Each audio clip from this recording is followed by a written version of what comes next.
Hey everybody, this is Bergie Oren, and I wanted to do a tip video for a while uh, for those who play 5th edition of Dungeons and Dragons, and I've been wondering about which one I was going to do.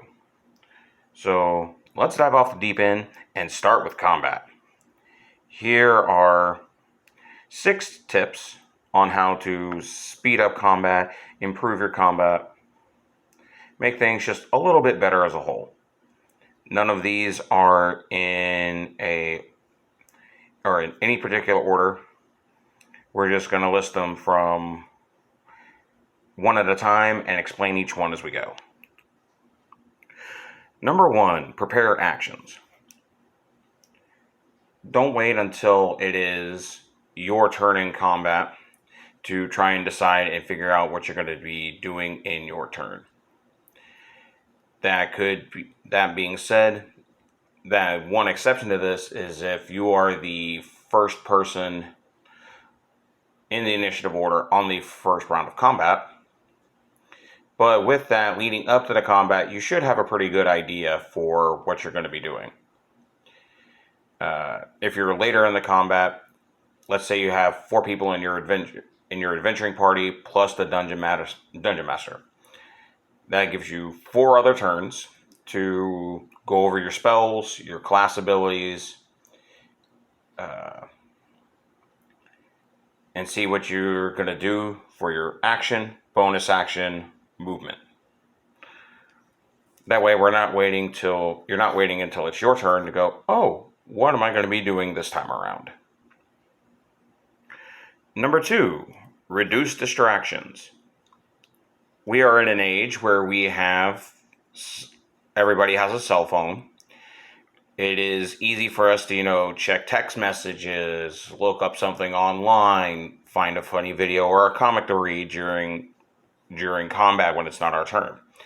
But that also leads to us not being prepared for our turn. So it's best to try and cut out as many of those as possible. That being said, cell phones aren't the only thing that are a big distraction. Looking in something you brought or bringing up a story of something that happened during the day or making a funny joke. Those are also examples of distractions that can prolong combat as you're going. Number 3, respect other players' turns. Now, we're all there to have fun, have a good time, and when it's another person's turn in combat, let them do what they're wanting to do. Don't try and, direct, say, oh, move to this square, or you should use this spell and stuff like that. Unless it is something that you are using with your reaction to either stop an enemy on the DM's turn or something that could be beneficial to your ally, let every player have their turn and have their moment to shine in combat. Number 4, no drawn-out descriptions. It is understandable that we all want to make our characters sound cool and awesome during combat, but that also completely bogs down combat. Here are 2 examples of a drawn-out description versus a good description that really doesn't take up much time. Here is the drawn-out description. Rethnar the barbarian looks at his opponent. Sweat dripping from his brow, blood gushing from his body. It's been a long day, but he really wants to vanquish his opponent. He gets a tighter grip on his axe, the destroyer, and charges towards his opponent, driving it home deep into his enemy's clavicle as it drops to the ground. And now here is a more apt description for the exact same thing. Ragnar, looking haggard, charges his opponent and brings his axe to bear. Understandably, the first one sounds like, oh, that is a really cool moment. That eats up time to where you're not able to finish the combat and get the story moving. Number 5, roll your damage dice when you roll your d20. Now, in high-level cases, this could also be rather difficult, making sure you have all of your dice together.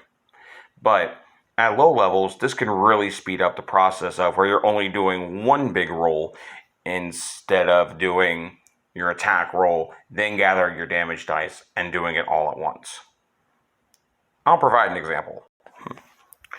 Here we are with my dice tray, and we're just going to keep using the example of our barbarian from earlier. And I have a d12 for his great axe, and we're going to be attacking recklessly, so I have 2 d20s. And here we go. Not knowing what level this barbarian is, there's a pretty solid chance that he hit right there. Here's another example of, we have a rogue that's using a rapier that used his bonus action to do steady aim. And so he has advantage on the attack roll, giving him his sneak attack. See, doing it that way helps speed up the combat, and that way you know or are able to get to the next player's turn just a little bit faster. Before we get to my 6th and final tip, if you're liking what you're seeing so far, or just curious about how this channel is going to grow, give me a like and subscribe to the channel. Also, if you have other tips for players that you think would be good for speeding up combat, leave a comment below. Number 6, and my final tip for this video, control your anger at the table. Everybody has a bad night. The dice are not working in your favor, and you have just done nothing but bad rolls all day long. That doesn't give you the right to throw a temper tantrum or be disgruntled and bring the mood down for everybody else. With that, if you need to step away for a second, go ahead and step away, vent a little bit, then come back to the table and either finish out your turn or wait until your turn comes around again and attempt again. I know this is a pretty generalized list, but I think if you started implementing all of this stuff at your table, or just you as a player in general, I think you will see some major improvements on how quickly your combats go in the future. Well, like I said in the beginning of this video, this is Bergie Oren, and I hope you all have a good rest of your day and stay positive.